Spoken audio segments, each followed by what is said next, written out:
As the reality of the ultimate sacrifice hits so close to home. At our house, he is the villain. Sometimes you just gotta use the right thing.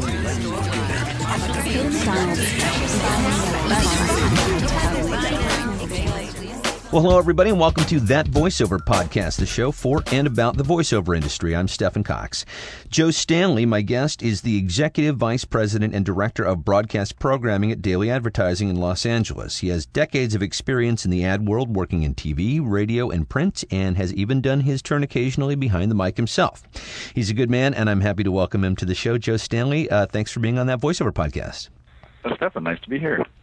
Now, most of us VO types really only get to see the finished product that needs voiceover, but a lot goes into creating an ad and specifically an ad campaign. So give us a brief overview of what's involved. Now, you start with a pitch and it kind of goes from there, right? Yeah, well, I mean, obviously what we come up with is based on discussions with the client, something they want to sell, what do they want to move, what are they going to talk about today. And then we pitch ideas, and they make selections of the ideas, and it's all based on the strategy that we've partnered with them on and come up together. So we pitch the ideas. They love them or they hate them. We go back, refine them. They ultimately buy an idea, and then we start moving forward. And depending on what the project is, obviously if it's for radio, we just start working on voices and casting and those sorts of things. As for TV, we start working with directors and editors and music houses and all that, as well as voiceover. So we go through the process, and it's pretty much the same for everything, whether it's production companies or editing companies or even voiceovers. I mean, we look for people that are appropriate to the particular project that we're doing. In terms of directors, a certain genre that they're experienced in, whether it's working with actors or it's action or it's special effects or animation, we'll obviously go the same direction, the same sort of criteria for editing companies. Music, obviously somebody that we've maybe worked with before, somebody's got the talent and the chops to do whatever it is we need to get the music that we want. Right. And in terms of voiceovers, it really, sometimes we wait until the end product, until we have a rough cut done to know where the spot comes out. Because initially you go in and everybody's got expectations and you think certain things are going to work, but like anything else, any creative process, it evolves. And so a lot of times the voiceover will be one of the last things that we do. We'll obviously use a temp voice while we're cutting, but it'll be the last thing we do because certain things will come out of the edit that say, well, we need somebody a little bit stronger, we need somebody a little bit more empathetic, we need, whatever it is, will come out of the cut. And so at that time, we'll start looking for voiceovers and put calls out, and with casting directors looking for a certain type of person that we want. In some cases, like with radio specifically, sometimes obviously it starts with the voice, and so you start auditioning right away. And in fact, in the audition process, you learn a lot in the audition process because writers write and they think it's brilliant, and then as actors try to perform it, certain things come out about certain things work, certain things don't, and so in that case, we'll actually start with the voiceover audition process. In collaboration with the clients that you're working with, what sort of input does the client have in terms of the voice selection? Is it sort of a 50-50 collaboration between the agency and the client in terms of selecting what they're looking for in terms of a voice, or does it vary? Yeah, it varies. It depends on the client and their involvement and how much they how hands-on they are in a specific project. I would say most of the time they will leave it up to us to make recommendations as to what kind of voice we want, and then ultimately a recommended voice or a couple, 3 voices that we put in front of them to say, here's the direction we want to go, here's the audition, here's how they sound, and here's how the copy sounds with their voice, and then then we work it out together, and they pick A, B, or C, or we'll make an argument why we should only go with A, and like that. So it really depends on the project. Now, when you sit down to actually listen to the reads, and oftentimes now in this day and age with voice bank, there can be many, even up into the hundreds. How do you prepare yourself for that process? I know that it's got to be a very difficult thing to kind of keep fresh and to listen to each audition as on an individual basis without it all kind of blurring together in your head. Yeah, we'll try to minimize that and actually specify that we don't want 100 voices, because we just physically don't have the time to listen. And so that's why we'll work with casting directors, or even if we've done voice bank, we'll put out, we'll try to limit the amount of people that we get back, or limit the agents that we talk to, and to give voices, because it can, after a while, it's just your brain goes dead. I'm sure it would have to, yeah. Start sounding the same. But for me personally, I mean, I will listen, I don't necessarily always sit down in one setting and listen to everybody. I'll kind of break it up, and sometimes that works better for me, because I kind of get away and clean the palette, if you will, and get a different perspective, or a new perspective, as I listen to other voices, and then go back and re-listen to the ones that I had pre-selected, and it's kind of a process. Now, when you get down to the casting, and you've been doing this for a number of years, and you've had a lot of experience with casting, do you find there's a particular quality that you look for that's consistent in voice actors, something that sort of always stands out for you?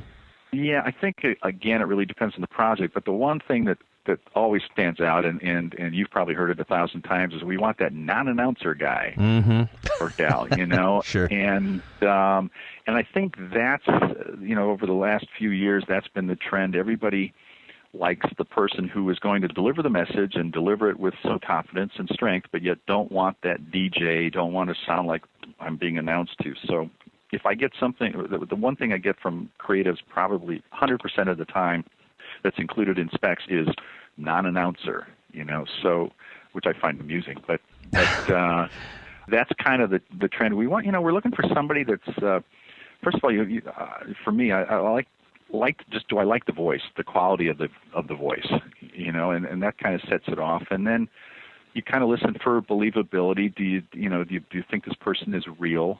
And not only the voice quality, but like the character of the voice, and how they portray things, and the nuance, and how they can handle nuance.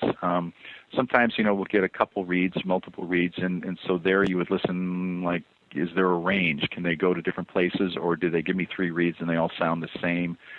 How do they handle subtlety? A lot of times you get multiple reads, you can actually hear the subtle nuance and the differences, and that tells you something about their ability and their acting abilities. Sometimes if they throw in improv, you can, depending on the project, that tells you that, well, they think on their feet, and they might bring something to the party that we're not even thinking of, and that works good percentage of the time. Sometimes the clients are very strict, and they only want to hear their copy, and when they do hear improv, they go, oh my God, well, they do that, but I can't, if it's improv, they'll not deliver my copy, and how do we know what that's going to sound like? So it really depends on the project, but those are some of the things that you kind of listen to and pay attention to, and help guide you in making the decision. You touched on the shift away from a more announcery sound, which is definitely something that gets drummed into us on a daily basis, but I want to get your opinion on this. My gut says that this shift toward a more sort of personable, relatable voice, and it's really gone all the way across the board, not just in commercial advertising, but also in promo, has been very much driven by the advertising industry away from the stentorian voice telling you what to buy, as opposed to a different tactic, sort of saying, hey, we're sort of peers here, and maybe here's this interesting thing that you might want to know about. Would you agree with that? I do agree with that. In fact, a lot of times in the booth itself, the direction is, okay, I'm sitting here and we're just having a cup of coffee, and you're just kind of telling me something, and you're just giving me some information. You're just sharing something you learned, and so even in the directing, we're kind of going that way. That we just want to hear somebody that's believable, is our friend, is our neighbor, and they're sharing good information. They know about it, they're confident about it, but it isn't. They're not hyping it, they're not selling it, they're just sharing it. And I think we've been doing that for quite a while now. Now, let's talk a little bit about what you expect of a voice talent once you have them in the booth and you've cast a spot. Besides, obviously, not sucking, you have certain expectations of the talent. Talk about a little bit of what you look for once you've got the talent in the booth. Well, not sucking is a good place to start. I think that's a good place. Obviously, professionalism. The phones are off and all the basic stuff that you would just, just goes without saying. But you want somebody that hopefully understands the copy and the words, and reads the copy and knows that where the different beats are and how to interpret what's being said. And it's not that easy, but that's what I'm looking for. So and actually somebody that's comfortable in the booth and somebody that I can talk to, relate to, and somebody who listens to direction and can kind of understand what it is we're going for. Well, you've done some voiceover work on campaigns yourself, including, I know you've done a couple of spots for Kibbles and Bits and some others. Did you enjoy your time behind the mic? I loved it. I really do enjoy that and enjoy the process. I find it to be quite fulfilling. It's not as easy as it appears, and I've learned that. And I've actually, I think you know this, I've taken some acting lessons, and I've taken some directing lessons, and I've taken some voiceover classes, and not necessarily to do it, but to try to understand what goes on. And even within the classes, it's a lot easier than being in the booth and having to do it and having to deliver. And I have the utmost respect for people that do it for a living, and more so the people that make it look easy, It's not as easy as it appears. You just don't show up and start talking, Well, it sounds like it's given you some perspective, and also just from the work that we've done together, I know that you sort of speak the language of actors, and you know how to translate what it is that you want to hear into words so that you can give that to somebody and say, hey, can you kind of do it this way? That's a skill that a lot of directors and production people come up a little short on, and so I find it very encouraging that you've taken the time to hone your craft in that way, taking classes and the like.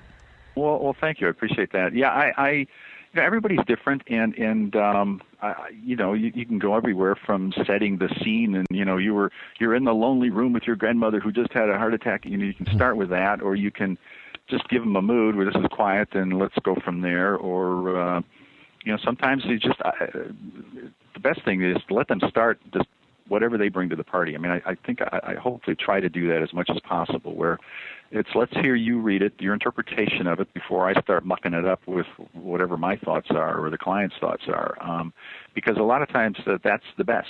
If you've cast correctly and the actor is good, they're going to bring something that you haven't even anticipated. So I find it's better to start off by just letting them do it, go through it a couple times, see what they bring to the party, and if you want to change something or go in a different direction, work on it after that. But to appreciate what the actor has and what they're bringing, and that's where I like to start anyway.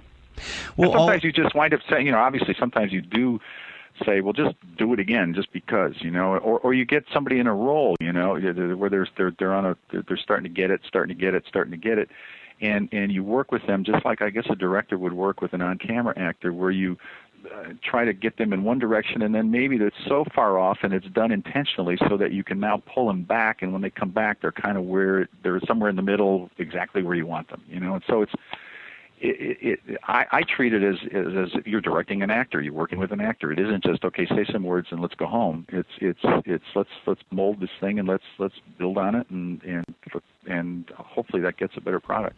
And technology has played a big part in that as well. We are long past the days where you went directly onto reel-to-reel and you would have to cut and splice with a wax pencil and a razor blade. Now with Pro Tools, you're able to sort of fly things in. Do you find that that's obviously freeing, but do you find that there's a certain tendency to kind of overwork things in your head too, because you're like, well, I can take something from this take and something from that take and make it sort of difficult for you to settle? No, actually, I enjoy the technology and embrace it because it does allow us to work that way. And I hear certain things, and while I'm recording, I do kind of make notes, and I'm as we go along, and I'll actually think, well, I can take that from there and put it over here, and I as much as sometimes it doesn't work because sometimes it winds up being too mechanical, and that whole natural thing you're going for goes out the window because you've just cut it, to shreds, and there's no flow to it anymore. Yeah. But hopefully that doesn't happen. And actually going back, I've been around long enough when we were cutting on quarter-inch tape and cutting things, and I had great training because I worked with a creative director who actually we would cut us and the T from the And we actually spent time doing that stuff, trying to build things. Sometimes it worked, sometimes it didn't. But that was back in the days of cutting tape. It was not fun, and the studios loved it because we'd be there for days. Yeah. But now with technology, you can cut it, and it's good because you can say, okay, well, let's just listen rather than talk about it, or is that going to work, or geez, if we do it, we're going to invest 2 hours. We just in moments you do it, it either works or it doesn't. So for me, the technology is a great tool, and I think it's actually helped the process. Well, Joe Stanley, thank you so much for being on the podcast and sharing all of your insights. I think it's been really invaluable. Stephen, my pleasure. It's been enjoyable working with you and many other actors that I've worked with, and hopefully we'll do it soon again. Thank you, brother. That Voiceover Podcast is a co-production of Half Full and Get Creative Inc. Thanks for listening. I'm Stephen Cox.